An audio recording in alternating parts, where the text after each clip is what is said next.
Y a ver, amigo Gustavo, anda por allí, porque si anda por allí lo vamos a invitar a dar el puntapié inicial al segmento de efemérides e historias, porque como siempre decimos, robándole cuando no a alguien, al gran uruguayo Eduardo Galeano, dicen que estamos hechos de átomos, pero un pajarito a nosotros nos contó que estamos hechos de historia.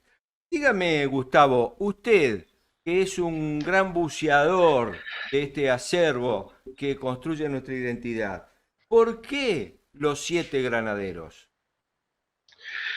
Sí, vos sabés que más que buceador tengo que asumir que lo único soy un curioso. Entonces, por ahí recibo algunos comentarios, algunas notas y entro a buscar. Y me encuentro con la historia de por qué a San Martín, que está ahora en Buenos Aires, porque hubo años en que, cuando después de fallecer, quedó muchos años afuera, ¿no? Pero, ¿por qué al general San Martín lo custodian 7 granaderos?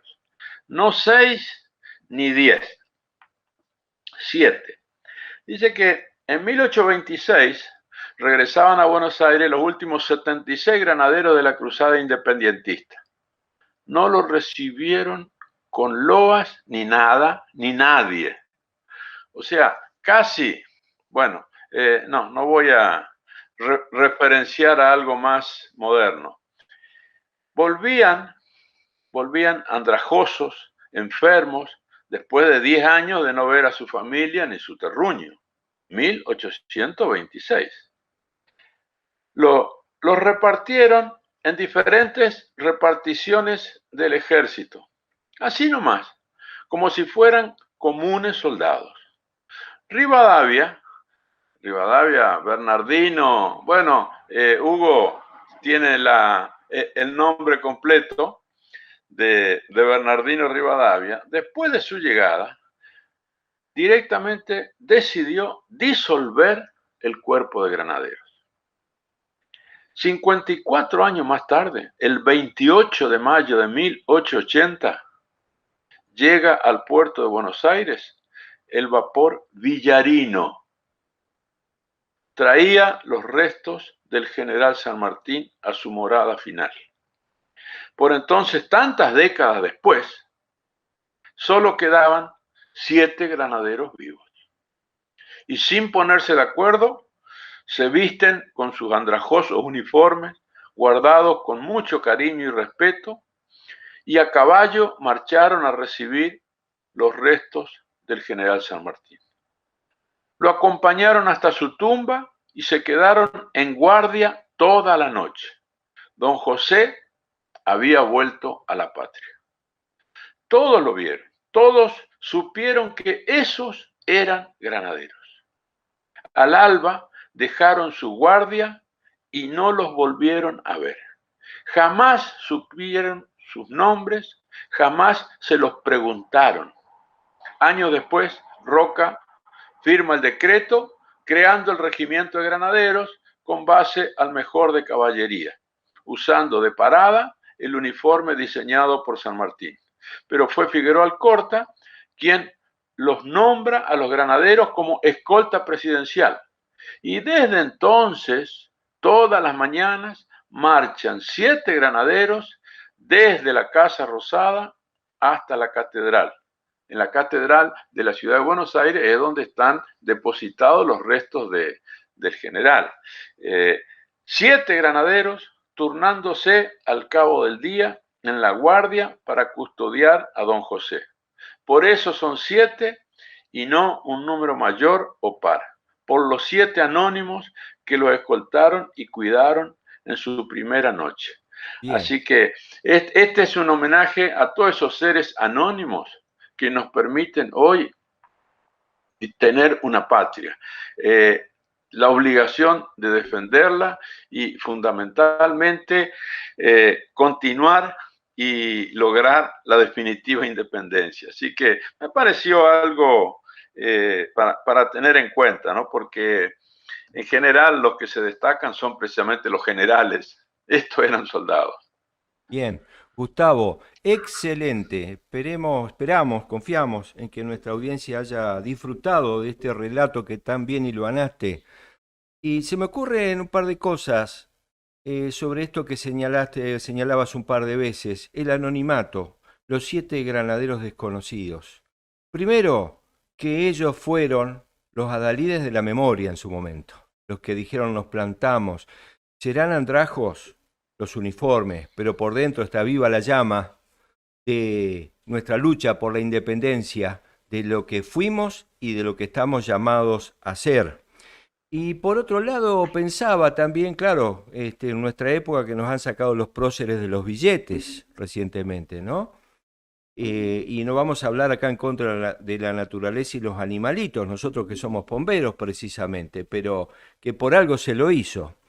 Y pensaba también si ese anonimato no tendrá que ver con esto que señaló tan duramente el propio Libertador, el general José de San Martín. Esto de que a la patria la liberaron o la libertaron los negros, los indios, los pobres. ¿Mm? Hay datos, hechos concretos que hablan más que las palabras, porque San Martín no era de hablar tanto, ¿no? Pero cuando llega al Alto Perú, lo primero que hace es decretar la libertad de los esclavos. Claro, mejor no tener memoria sobre ciertas cosas, ¿verdad? Bien, y dicho esto, le vamos a preguntar al bombero mayor, al tatarabuelo de los bomberos, que nos cuente algo sobre un aniversario que se cumple hoy, que está vinculado con lo que normalmente se denomina cultura, aunque nosotros entendemos por cultura todo lo que hace la persona humana. Porque un 18 de agosto de 1936, en el camino que va entre Biznar y Alfácar en Granada, fusilan nada menos que a un tal Federico García Lorca, uno de los bates mayores, uno de los poetas mayores de la lengua hispana. Si no lo hicieron nunca, los invitamos a leer alguno de sus trabajos. Romancero gitano, emocionante. Poeta en Nueva York, en el que habla de cómo vive un poeta del terruño español su vida nada menos que en la gran urbe. Llanto por Ignacio Sánchez Mejías, sonetos del amor oscuro. Y obras de teatro que se siguen interpretando continuamente: La zapatera prodigiosa, Bodas de sangre, Yerma, que relata la situación de una mujer que no puede dar a luz, pero atrás de esto está la propia España. Y La casa de Bernarda Alba, tal vez la más representada. Pero ¿por qué lo matan a este poeta? ¿Por qué lo matan? Sucede que un mes antes se había iniciado en España algo que se llamó Revolución. Y Federico García Lorca tenía 3 cuestiones que molestaban muchísimo a quienes iniciaron esa revolución. Una, que se había hecho fama de homosexual, terrible. Otra, que se había ganado la fama de ser progresista, entre socialista y anarquista, aunque no definido totalmente. La otra, que era poeta, y esto bastaba para quienes iniciaron la revolución para considerarlo un peligro. ¿Qué pasaba en España en 1936? ¿Qué se inició en España? Y un proceso que continuó hasta que aquel líder que vamos a llamar revolucionario, por no decirle dictador, falleció por causas naturales. Este es el tiempo difícil de España. Aparece la figura de uno de los criminales más enormes de la historia reciente. Pero claro, quienes compartían sus ideas y quienes lo protegieron no hablaban así. Era parte de una ideología que él contribuyó a crear y a fomentar: el falangismo. Pertenecer a la falange significaba levantar las banderas de una extrema derecha y no permitir que del otro lado la izquierda pudiera vanagloriarse de eso. Al generalísimo asesino Francisco Franco no se le movió un pelo cuando el bombardeo de Guernica cuando hicieron desaparecer un pueblo entero, menos todavía le iba a preocupar que maten a un García Lorca, que era el que con su prédica, su poesía, su actitud, su comportamiento, le molestaba. Francisco Franco, créase o no, terminó en 1975 y terminó muriéndose en una cama. No tuvo la muerte de la cantidad de asesinados que él había señalado. El falangismo siempre fue en la extrema derecha el signo del terror y de la muerte. Ellos señalaban a los comunistas, marxistas, leninistas y seguramente no les faltaba razón en algunos aspectos por ser otra versión extremista de la mirada histórica. Pero lo que hizo el falangismo en España fue muy cruel. Argentina recibió a cantidad de emigrados españoles que no eran falangistas y que tuvieron que huir porque los mataban. Bueno, es algo de la vaina de decir que Isidoro Lángara, un centrodelantero que vino de España, era anti-anarquista y fue el que, ganándole a River Plate, mi San Lorenzo, le ganó 4-2 y los 4 goles las hizo Isidoro. Y yo festejé, porque no eran solamente los goles.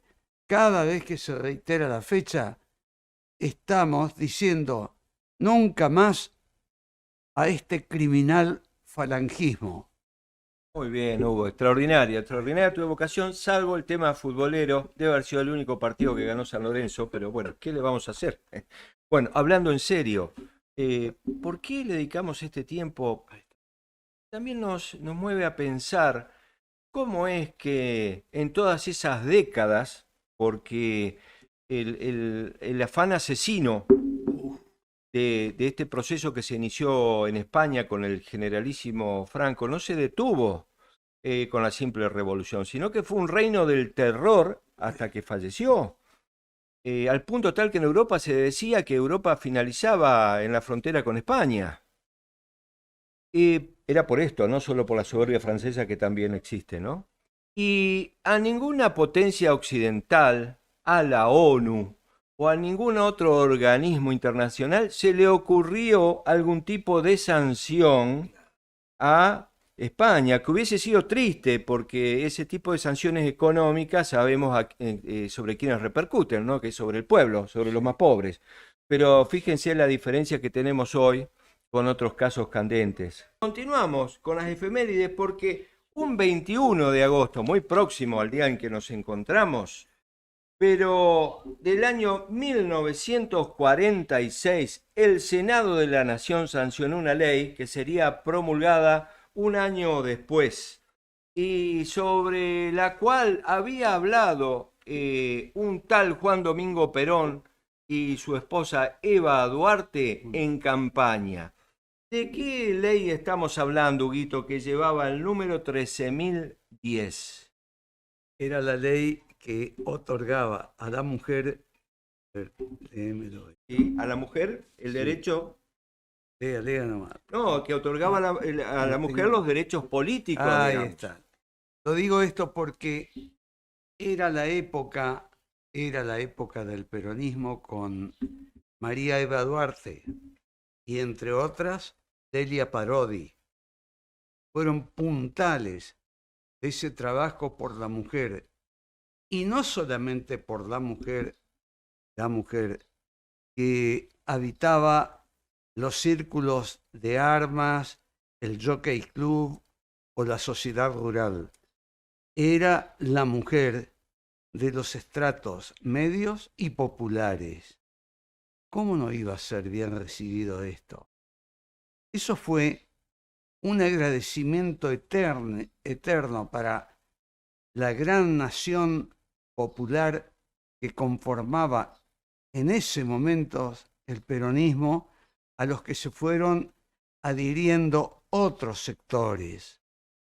Lo destacamos porque alguien puede decir, te brota el peroncho de adentro, pero yo no podría decirte lo mismo, te brota el radicheta de adentro, porque esto fue conformado por los sectores populares que se identificaban con el peronismo que ya estaba en marcha.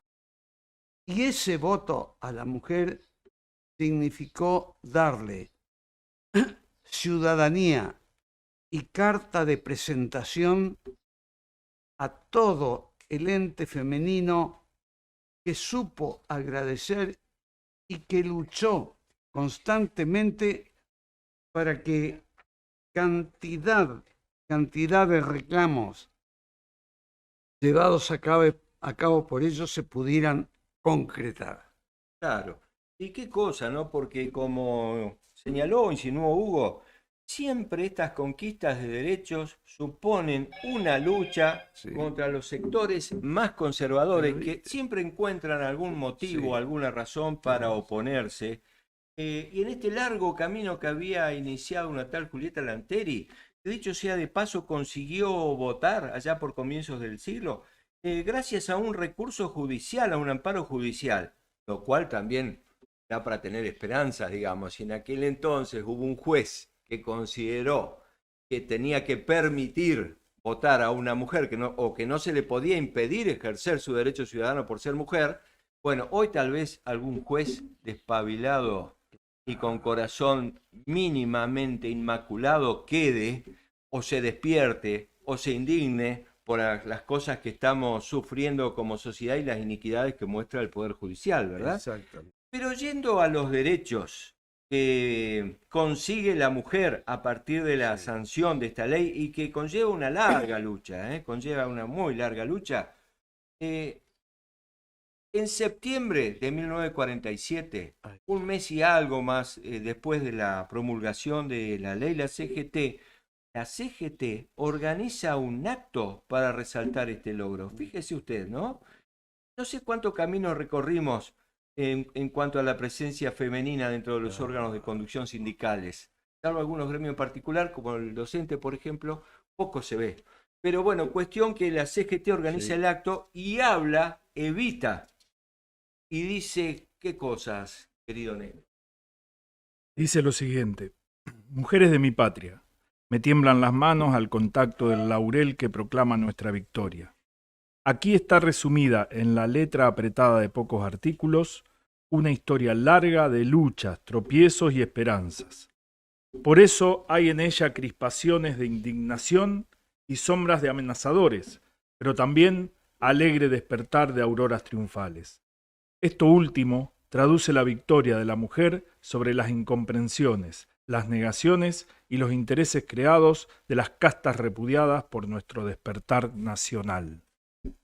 Bien, y fíjense que en su discurso a lo que hace alusión Eva Duarte de Perón es que los derechos de la mujer están indisolublemente ligados a los derechos del pueblo todos, que la mujer se va liberando en la medida que el pueblo en su totalidad puede hacerlo. La tarea de emancipación es conjunta y ninguna sociedad va a ser libre mientras permita que algún sector, por razones de género o económicas o culturales o regionales, continúe en una situación de marginación o de dependencia o de dominio por parte de otros sectores más poderosos. Son cosas interesantes que creemos nos enseña la historia, por lo menos así lo entendemos humildemente nosotros.